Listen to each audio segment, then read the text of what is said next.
Un recuento breve de Hechos de los Apóstoles. Capítulo 1. Introducción. El libro de los Hechos es la segunda parte de una obra en dos volúmenes que hoy conocemos como el Evangelio de Lucas y Hechos de los Apóstoles. Ambos fueron escritos por el mismo autor, Lucas, quien fue colaborador y compañero de viaje de Pablo.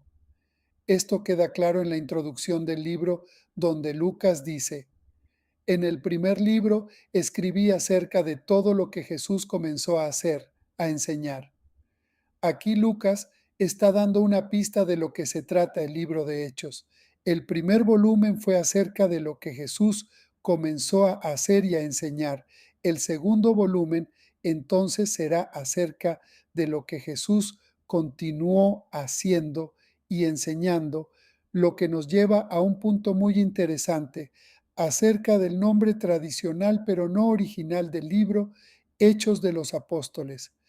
Aunque diferentes apóstoles aparecen en la mayoría de esas historias, el único personaje que unifica la historia de principio a fin es Jesús mismo, actuando de manera directa o a través del Espíritu, así que el libro sería más adecuadamente llamado Hechos de Jesús y del Espíritu.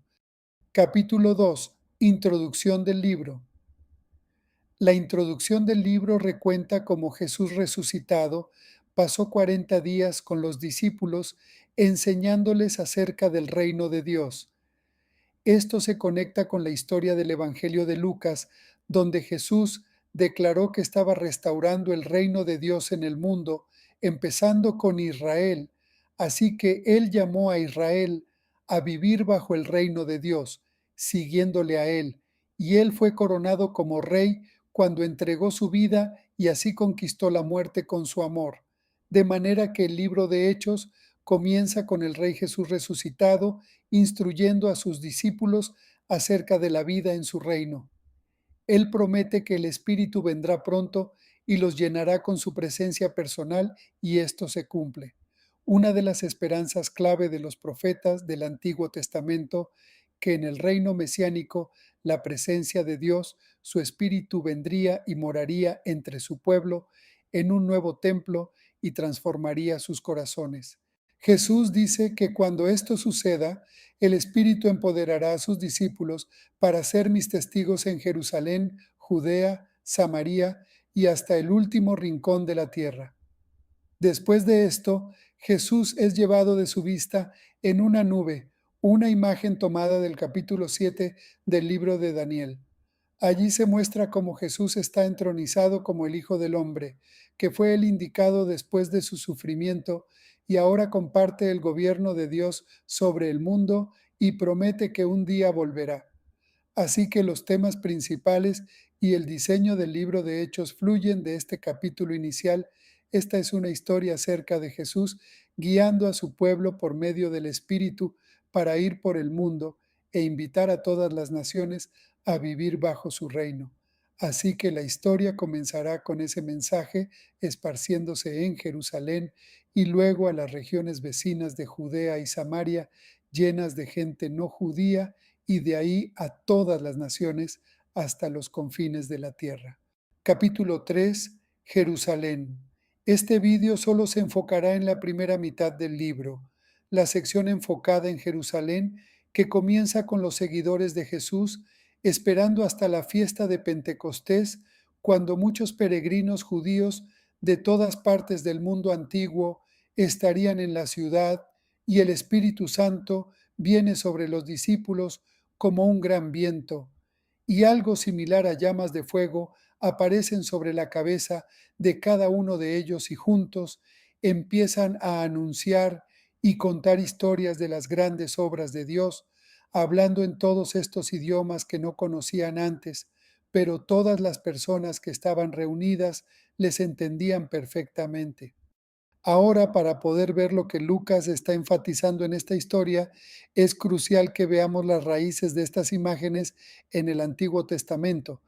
Primero el viento y el fuego es una alusión directa a las historias de la presencia de Dios ardiente y gloriosa llenando el tabernáculo y el templo, también conectada a las promesas proféticas de que Dios vendría y moraría a través de su Espíritu en el nuevo templo del reino mesiánico.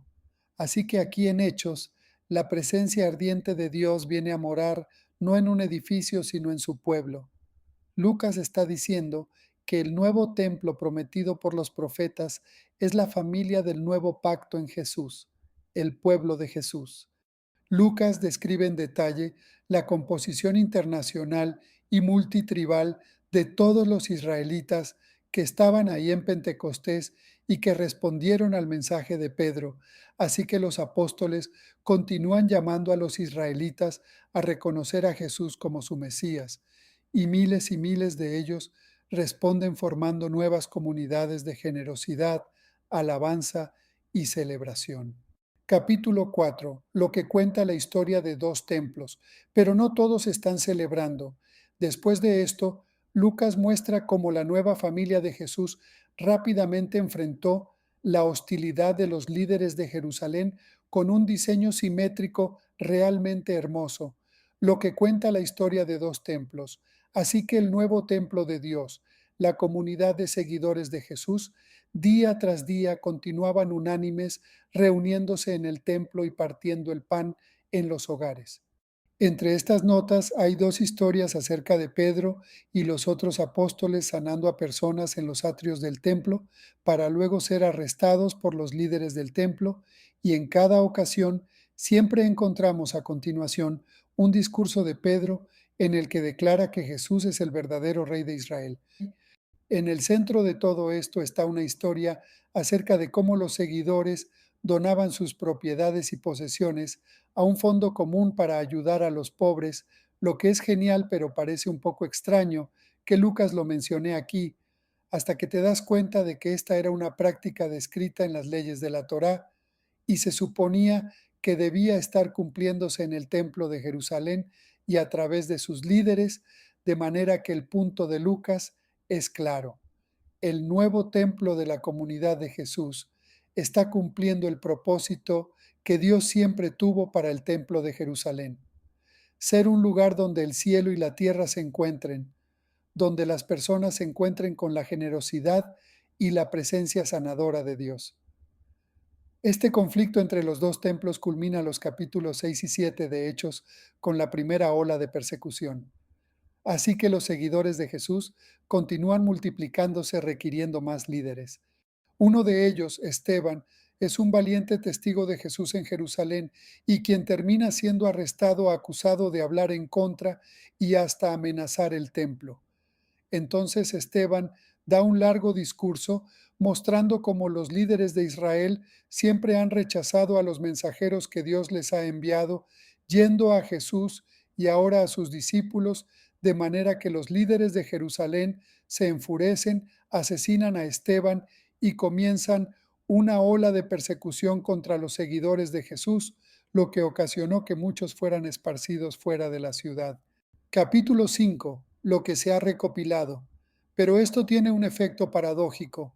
Lucas muestra cómo esta tragedia se convirtió en un medio por el cual el pueblo de Jesús es ahora enviado a Judea y Samaria. En esta sección, lo que se ha recopilado, un diverso grupo de historias que muestran cómo la comunidad de Jesús, en su mayoría judía y establecida en Jerusalén, se convirtió en un movimiento multiétnico e internacional. Primero está la misión de Felipe a Samaria. Esa es la tierra de los odiados enemigos de Israel y muchos de ellos terminan siguiendo a Jesús. Luego tenemos la conversión de Saulo de Tarso, después conocido como Pablo. Él era un enemigo declarado y perseguidor de los seguidores de Jesús hasta que conoció personalmente al Jesús resucitado y se convirtió luego en un defensor apasionado del nombre de Jesús. Le sigue la historia de Pedro, quien tiene una visión acerca de cómo Dios ama también a las personas no judías. Así que Pedro es guiado por el Espíritu a la casa de un soldado romano llena de personas no judías y todos responden a las buenas nuevas acerca de Jesús. De hecho, el Espíritu se muestra tan poderosamente sobre ellos como lo hizo con los discípulos judíos en el capítulo 2. Todos estos temas se unen en el establecimiento de la iglesia de Antioquía, la iglesia más grande y cosmopolita en esa parte del Imperio Romano. Y Lucas nos dice que Bernabé, un líder judío de la iglesia de Jerusalén, se trasladó junto con Pablo para ayudar a dirigir a la comunidad de esta iglesia, y así se convirtió en la primera iglesia grande y multiétnica de la historia, donde los seguidores de Jesús fueron llamados cristianos por primera vez. Y es desde aquí que los primeros misioneros internacionales fueron enviados, así que vemos la comisión de Jesús haciéndose realidad y eso nos lleva al resto de la historia de Lucas. Por ahora, esta es la primera mitad del libro de Hechos,